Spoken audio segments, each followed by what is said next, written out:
Hi everyone, Amy here with amyswares, and I have a floral die cut duo to share with you. Now, I did this off screen. I kind of mint taped all of these awesome dies from Pinkfresh together, and I cut them 4 times on each on a half a sheet of cardstock. This is called Artistic Blossoms. If it's still available, I'll link it below. But here's the cards I'm going to make for you today. Just going to show you various different techniques. And I will warn you, this first bit is going to look Hot Mess Express, okay? But trust me, it comes around, I promise.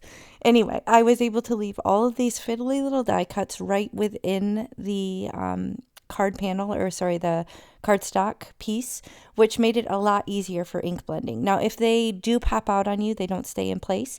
You could use like a sticky mat if you have one of those, or even a gel press. Those are really good at holding things down.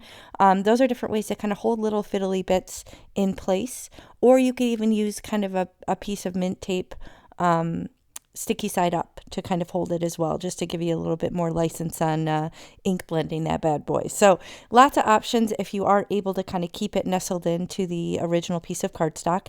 Now this is a hot mess. I am not being precious about my blending at all. I'm just grabbing these gorgeous Spa Collection Catherine Pooler inks, and I'm using these little mini blending brushes that I got from Amazon. Like I said, I'll link everything in the video description box below if you expand and scroll down, but I'm just kind of working through different colors and just throwing down color, lighter handed in spots, heavier handed in others. I want it to look kind of patchy and watercolor-ish. So I'm not too worried that it doesn't look good, because I know once I kind of poke them out, they're going to look a lot better than they look right now in this piece of cardstock. So as you can see, they already look loads better, but stick around. I'm going to do another optional step here to kind of take it to the next level and make it look even better. So I'm going to pop all these out. If you struggle at all, there were a couple that were a little bit difficult to pop out. I probably could have used the metal shim, but honestly, overall it did pretty well. Now here you could use a water sprayer, but I wanted to go next level and use this glitter spray. So I'm grabbing one of each because I wasn't sure if it was going to ruin it, and I didn't want to waste all that time. So I grabbed one of each and I spritzed them liberally with this glitter spray. So I shook it up really well first, because as you saw, all that glitter was sitting in the bottom, and look what it did. It made it so shimmery and pretty. I hope I can kind of do it justice on the camera here, but it is so gorgeous and glittery. Here's a side-by-side comparison with and without. I did actually go back and end up spraying all the other ones, because once I realized I didn't ruin it, I really like that look. So I did go ahead and spray them all, and then I just kind of set them aside to dry. Now this is a fabulous Marvelous Masks oval stencil. This is from Colorful Life Designs, and I have a 3D embossing folder from Altenew and this stitched rectangle die from LDRS. I do realize I think they might be discontinuing that, sadly, but if it's available, I'll try and link it below.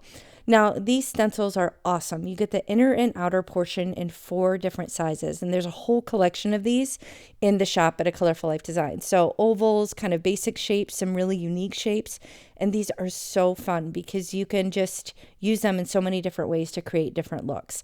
I'm just kind of masking off the bottom of that piece of cardstock with another one of the stencils just to make sure it doesn't get ink where I don't want it. Now on this first one, I'm using the opening of the stencil to create that oval shape, and it's going to create the pretty backdrop to these flowers. So I'm kind of winging it as I go. I was starting off with residual ink, but then I realized it's not really going to match too well the color that I picked here. So I needed to kind of come in and use the same colors just to kind of get a little bit of a closer match. So I'm just kind of going heavier handed around the opening and then fading a little bit to white on the center. Now initially I was thinking I was going to use one of the colored ones on top of that, but then I realized it wasn't enough of a contrast. So I ended up deciding to go with some of the white ones that I was going to use just for stacking layers, but I thought the white layer would look prettier on this colored background instead. So these Marvelous Masks, as well as anything else in the shop at A Colorful Life Designs, be sure to use my coupon Amy Fan 10 if you shop at checkout, and you'll save on your complete order. Now this I'm going to run through the 3D embossing folder off screen here and get this dramatic, bold texture. And here you can see it looks so much better with the white. So I'm deciding if I want to use a couple or a few different flowers, but as you saw in the photo, I ended up just using the one. Now on to the next panel, I'm actually going to use the inner portion this time. I'm just going to use a little piece of mint tape. You could use some temporary adhesive just to hold this down, or you could use pixie spray if you wanted, but I didn't want to spray that if I didn't have to. And now again, I'm using the blending brushes and I'm blending around the outside. So the inside is going to be white. It'll be the perfect backdrop for one of the colored ones that I created, the little florals, and yet still tie in some of that color and add a little bit to the design. So again, I'm going heavier handed right around the outer edge of the oval, and then just going lighter handed as I blend outwards. So it's not going to cover the entire panel, but it is going to be more dramatic to really highlight that oval shape. So I have the two backgrounds. Now this one I'm going to do Modern Squares 3D, and again run this through off screen through my Spellbinders Platinum 6, and I'm going to get this awesome dimension from the 3D embossing. So be sure to think of different ways you can mix and match stuff from your stash. You can even do this with your 2D embossing folders. So if you have things in your stash collecting dust, think of different ways that you can mix and match your stencils and your dies and your embossing folders, and you can create endless looks for your card. So this white, I felt like it needed a little something. So I just grabbed a black colored pencil here and did some very simple shadowing, kind of where I feel like there would be a shadow on this. And I did stack it up with another one just to give it a little bit of dimension. Now these are Tailored Expression Simple Strips. This was kind of a cool set you could buy. It was with toner paper, so I was able to foil it. And now I'm going to pick some blingage. This is also from a Colorful Life Designs, and also you can use my coupon. So I'm just figuring out which one I want to use that will tie in the color best with the design, just kind of holding it up next to it. Sometimes I'll even take it out of the bag and put it right on the cardstock, because sometimes depending on the finish and the lighting, it can kind of throw different colors around. So sometimes I just need to trial and error and figure out which one looks best. I did end up, I think, just using that Crystal Metallic Enchanted. I thought I was going to use the luminous white, but I think I just ended up using the same colored one on both. So here's the finished cards. I put them down 3 and 3. 3 is a good odd design number. It's visually pleasing to the eye.